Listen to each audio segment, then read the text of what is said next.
I was first trying to purchase my Can-Am Spyder, I went online and YouTube to try and find any information I could on it and how it works and how it runs. And there wasn't a whole lot, unfortunately. It was several years ago that was out there to cover things on the Can-Am Spyder. So when I started my YouTube channel, I wanted to make sure that I covered a lot of those things that I was looking for. And one of the questions that I saw a whole lot on forums and things that covered the Can-Am Spyder was, can I use a car tire on my Can-Am Spyder? So when I decided to start the Learning the Basics series, I wanted to make sure that I covered this as well for a lot of you that are asking those questions. And I do have at the end of this video the information, in my opinion as well, of whether you should use a car tire for the Can-Am Spyder or not. But this video will cover all the numbers and digits that are on your tire and talk about the rim and what you should use and purchase for your Can-Am Spyder. So whether you're an experienced motorcycle rider or new to the Can-Am Spyders, hopefully this video will cover something that you've not known about or that you need to know about before purchasing your Spyder or just in general on tires. So I hope you enjoyed this video and thank you all for the support.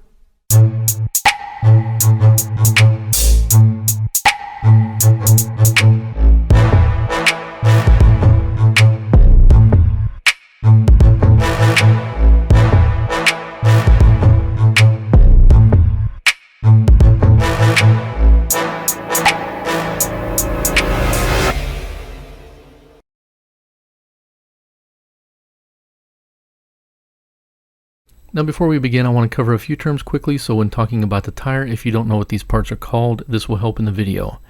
Also, I'm covering the codes for US tires only, because there are other codes for different countries, but I want to speak on only what I know. These codes are the most common that you will see on any tire in most countries though. The two areas that are very important to your tire and I wanted to cover are the sidewall areas and bead areas. These two things are basically what keeps your tire on the road. They also play an important part of whether you can use a car tire or not. The bead keeps the tire snug on your rim, and the sidewall basically holds up your tread and helps keep contact on the road. In a previous video, I also covered the tire inflation recommendation, so I'll not be covering that in this video. So what I am going to cover is the tire width, aspect ratio, construction, wheel diameter, load index, speed ratio, DOT codes, structure details, and what is the creation date of your tire. And yes, believe it or not, there are other numbers as well for different countries. These make up the majority of information that is on your tire and will be the most useful to you. So first, let's talk about the tire width.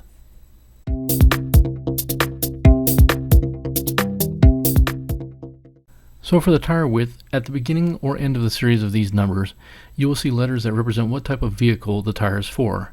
My tire says MC, of course, because it's for motorcycle, but some other letters are, if there is no letter, it means metric or Eurometric. MC is motorcycle, P is for passenger, HL is for higher load, LL is for light load, SL is for standard load, T is for temporary spare, LT is for light truck, C is for commercial, ST is for special trailer service, and there are many more, but these are some of the most common ones.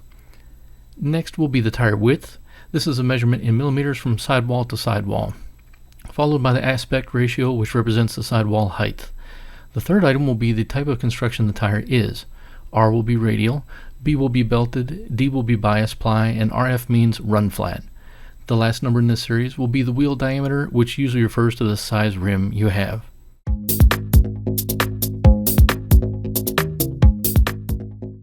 Usually these numbers and letters will follow the tire width information, but not on every tire. The first section is numbers that represent how many pounds your tire will hold. There are a lot of numbers and I will show you a chart. Feel free to pause if you need to, but I'm not going to cover every one of them. The second section will be a letter that represents the speed ratio. This tells you the maximum speed the tire will handle before failure, and this tire is 130 max miles per hour or 210 kilometers per hour, and here's the chart for the codes as well.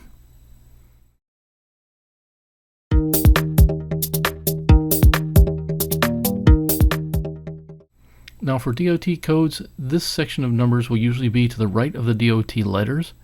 The next two sections of numbers and letters can be switched around, but most of the time are in pairs of two.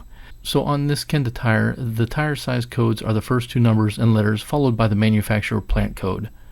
The first section enclosed with an oval will be the manufacturer identity number, and then the second oval to the right will be the born on date. In this picture we see 0617, which means the first two numbers refer to the week and the last two numbers refer to the year.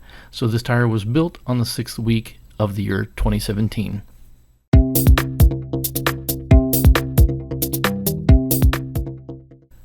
So now it's time for the big question everyone is probably watching this video for. Can I use a car tire on my Spyder? So there are two things that involve whether you should use a car tire or not. The first one is the ply.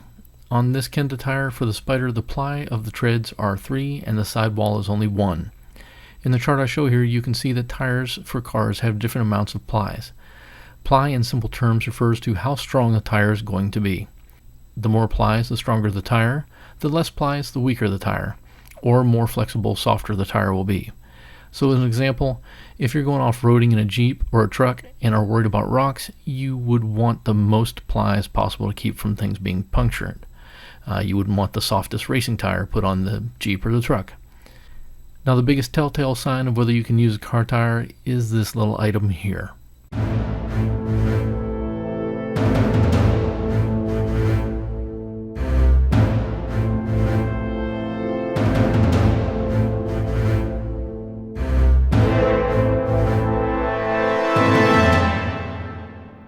This tire says standard rim 5.0J, and sorry if it's a little blurry to you. When zooming in, it did increase the blur. The Spyder rims have a bead edge that is called J.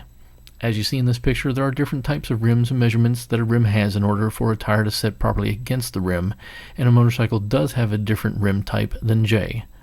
J refers to the most passenger car types rims, so a car tire will fit as long as you get the correct sizing and numbers that are for the Spyder. Now, in my opinion, should you use a car tire on the Spyder? Well, I think that is a huge no. Well, why? The first is supply information. Most car tires are built with more weight and different driving in mind than a motorcycle, so therefore it is not made to be used as a motorcycle. Although it may last longer because it has more plies, the risk of something going wrong would increase percentage-wise as well if you do use a car tire on the Spyder. The second reason is even though the rim is labeled as J, it was again designed specifically for the Spyder. It is not built the same and is designed to handle more for a motorcycle type ride than a car.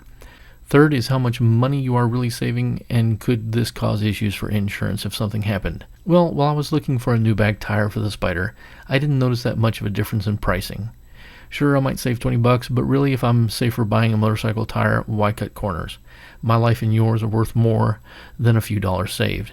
Especially if I got my wife on the back, I want to make sure that I'm doing everything possible to be safe.